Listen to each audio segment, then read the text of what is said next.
नमस्कार, स्वागत है आप सभी का एक बार फिर से बहुत बहुत आपके अपने YouTube चैनल पर। आज की बड़ी खबरें, मुख्य समाचार इस वीडियो में आप तक पहुंचाएंगे, जहां पर एक एक करके हर मुख्य समाचार को जानेंगे विस्तार से। लोकसभा चुनाव को लेकर आ रही हैं ताजा बड़ी खबरें, जानेंगे लोकसभा चुनाव में अब राहुल गांधी प्रियंका गांधी के बाद यहाँ पे सोनिया गांधी करने वाली हैं चुनाव प्रचार, रायबरेली पहुंचेंगी। जी हाँ, वहीं राहुल और अखिलेश की साझा जनसभा और रोड शो भी। इसी प्रकार की और भी खबरें जानेंगे आगे। कांग्रेस हमलावर है बीजेपी पर लगातार।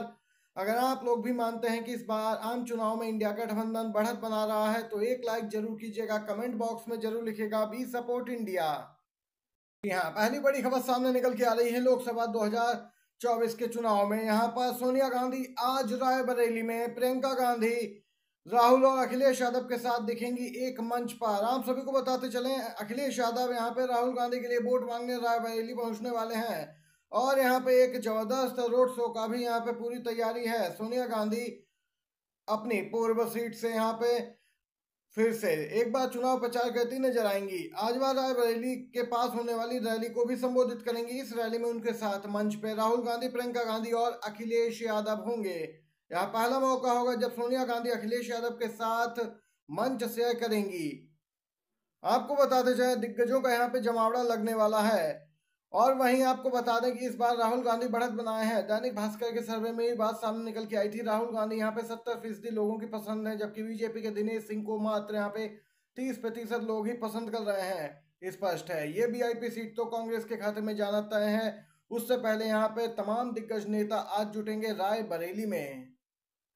वहीं दूसरी तरफ प्रियंका गांधी जबरदस्त तरीके से हमलावर मोदी पर नजर आई। बोली 10 साल इनके जुमले चल गए, अब नहीं चलेंगे। अपने ही बात से बार बार पलट रहे हैं पीएम। जी हाँ, प्रियंका गांधी लगातार अमेठी में डटी हैं। प्रियंका गांधी ने यहाँ पे प्रधानमंत्री मोदी पर जोरदार हमला करते हुए कहा कि पिछले 3 महीनों से उन्होंने अपने द्वारा किए गए चुनाव प्रचार का खंडन किया और सच में अब या कोई उनकी बातों पर भरोसा नहीं कर रहा है। आपको बताते चले, प्रियंका गांधी ने आरोप लगाया कि 10 साल इनके जुमले चल गए, अब नहीं चलेंगे। इन्होंने कहा 15 लाख रुपए खाते में डालेंगे, किसान की आमदनी दोगुनी करेंगे, हर साल 2 करोड़ रोजगार देंगे। जो जो कहा वह चुनाव के बाद नकारा। आजकल तो यह स्थिति है कि उन्होंने कल कुछ बात बोली और अगले दिन उसका खंडन कर दिया हो। देख सकते हैं यहाँ पे लगातार बीजेपी घिरती जा रही है। प्रधानमंत्री एक दिन रैली में कुछ बोलते हैं, अगले दिन यहाँ पे इंटरव्यू में आके उस बात का खंडन करते हैं। कई मामले ऐसे देखे गए। हिंदू मुस्लिम वाले बयान पर भी प्रधानमंत्री ने कहा था यह बात तो गरीबों पर ही लागू होती है, 6 से 7 बच्चों वाली, और जिस पर यहाँ पे उन्होंने अपनी ही बात का खंडन किया था, जिस पर प्रियंका गांधी हमलावर नजर आई हैं। लगातार बीजेपी घिरती हुई दिख रही है। 4 चरणों का मतदान संपन्न हो चुका है और रुझान मिलने शुरू हो गए हैं। जी हाँ, इस समय की ताजा बड़ी खबर निकल के आ रही है। 4 चरणों के मतदान के बाद लगातार घटनाक्रम बदल रहा है। बीजेपी में हड़कंप है। आपको बताते चलें, बीजेपी के दिल्ली में मौजूद ऑफिस में लगी आग, 3 फायर ब्रिगेड मौके पर पहुंची। आपको बता दें, बीजेपी के दिल्ली प्रदेश कार्यालय में आग लग गई।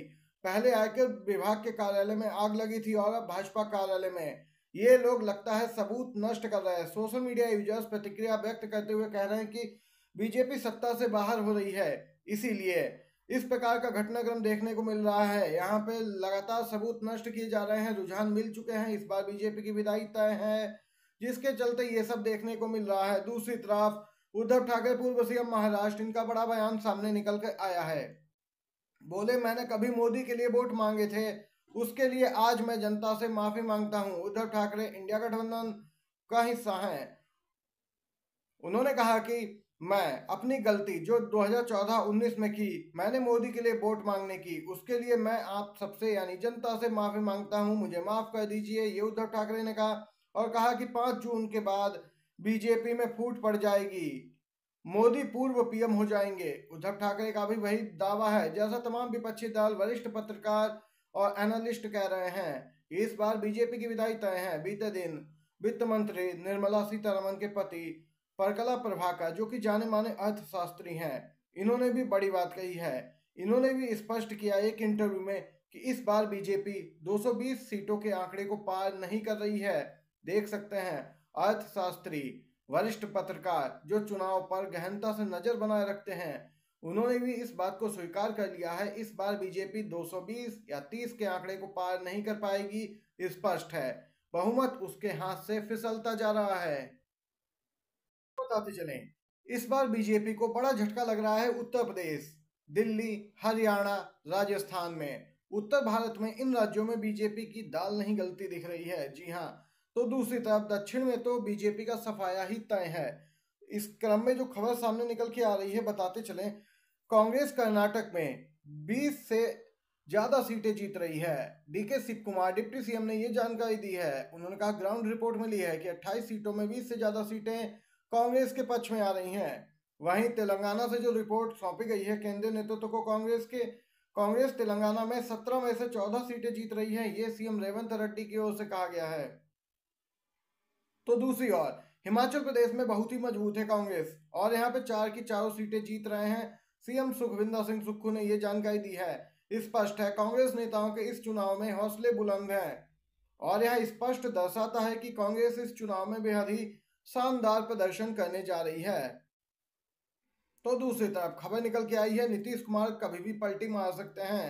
एक तो बीजेपी इस बार चुनाव हार रही, एनडीए को मन मुताबिक सीटें नहीं मिल रही, तो दूसरी तरफ नीतीश कुमार भी पिछले 72 घंटों से ज्यादा के समय से यहाँ पर बीजेपी के नेतृत्व से संपर्क तोड़े हुए हैं। कथित तौर पे वह बीजेपी नेताओं के संपर्क में नहीं है। पिछले 72 घंटों से नीतीश कुमार की ओर से कोई अपडेट नहीं आई है और यहाँ पे सूत्र बताते हैं कि जब जब नीतीश कुमार इस प्रकार 2 दिन से ज्यादा मीडिया से गायब होते हैं तो सीधे बिहार की सरकार बदलती है। 4 जून या उससे पहले इंडिया ब्लॉक में एक आश्चर्यजनक प्रवेश की उम्मीद की जा रही है कि नीतीश कुमार फिर से वापसी कर सकते हैं इंडिया गठबंधन में। ये ताजा अपडेट निकल के आई है। वहीं दूसरी तरफ आपको बताते चलें स्मृति ईरानी की अमेठी में मुश्किलें बढ़ी हैं। देश भर से बड़े बड़े क्षत्रिय नेता यूपी पहुंच चुके हैं, खास तौर पे अमेठी जहां पर कड़ा मुकाबला है। अमेठी में कांग्रेस नेता दीपक सिंह के ऊपर कुछ फर्जी मामले दर्ज करवाए गए जो कि अब बीजेपी को भारी पड़ रहे हैं। करनी सेना के राष्ट्रीय अध्यक्ष महिपाल सिंह मकराना भी पहुंच चुके हैं, अमेठी मोर्चा संभाल लिया है। इसके साथ ही राजपूतों से स्मृति ईरानी को वोट न देने की अपील की गई और उन्हें शपथ भी दिलाई गई। देख सकते हैं बीजेपी का विरोध अमेठी में भी अब बढ़ता हुआ दिख रहा है। के साथ ही कांग्रेस पार्टी ने एक और बड़ी घोषणा कर दी है। जी हां, अगर इंडिया गठबंधन सत्ता में आता है तो पूरे देश में अन्न भाग्य योजना को लागू किया जाएगा। जी हां, इस योजना के तहत आपको बताते चलें, कहा गया कि अगर इंडिया गठबंधन सत्ता में आता है तो वह भाजपा सरकार द्वारा गरीबों को दिए जाने वाले मुफ्त राशन की मात्रा को 2 गुना कर देगा।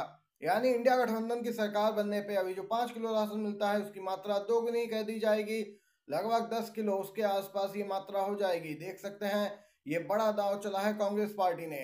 अगर आप भी इंडिया गठबंधन के साथ हैं तो एक लाइक जरूर कीजिएगा वीडियो को। वीडियो देखने के लिए आप सभी का बहुत बहुत धन्यवाद।